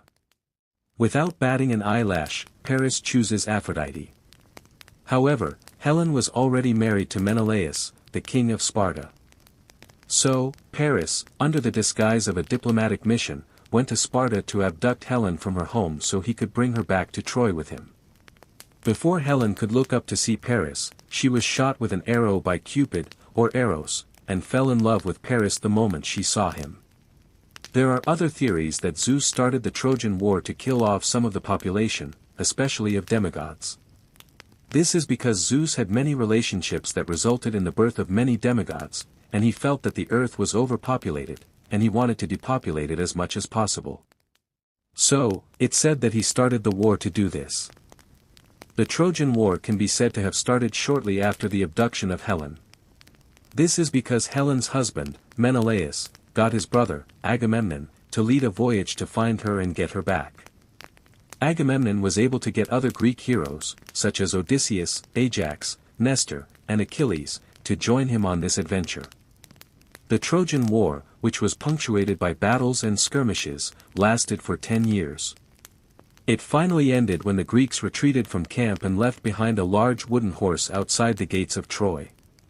Inside Troy, there were many debates on if they should bring the wooden horse in, including unheeded warnings by Cassandra, Priam's daughter. Ultimately, the horse was brought into the city. The wooden horse was a plan made by Odysseus to end the war. The wooden horse was designed to be hollow in the middle so that soldiers could hide inside, and then was wheeled in front of the city of Troy. After the Trojan horse was left at the gates, the Greeks sailed away from Troy to the island of Tenedos, leaving behind one double agent named Sinon. He was able to convince the Trojans that the Greeks had retreated from the war and that the horse was a parting gift that would ultimately give the Trojans a fortune. However, once nighttime fell, the horse opened up and out came the Greek soldiers.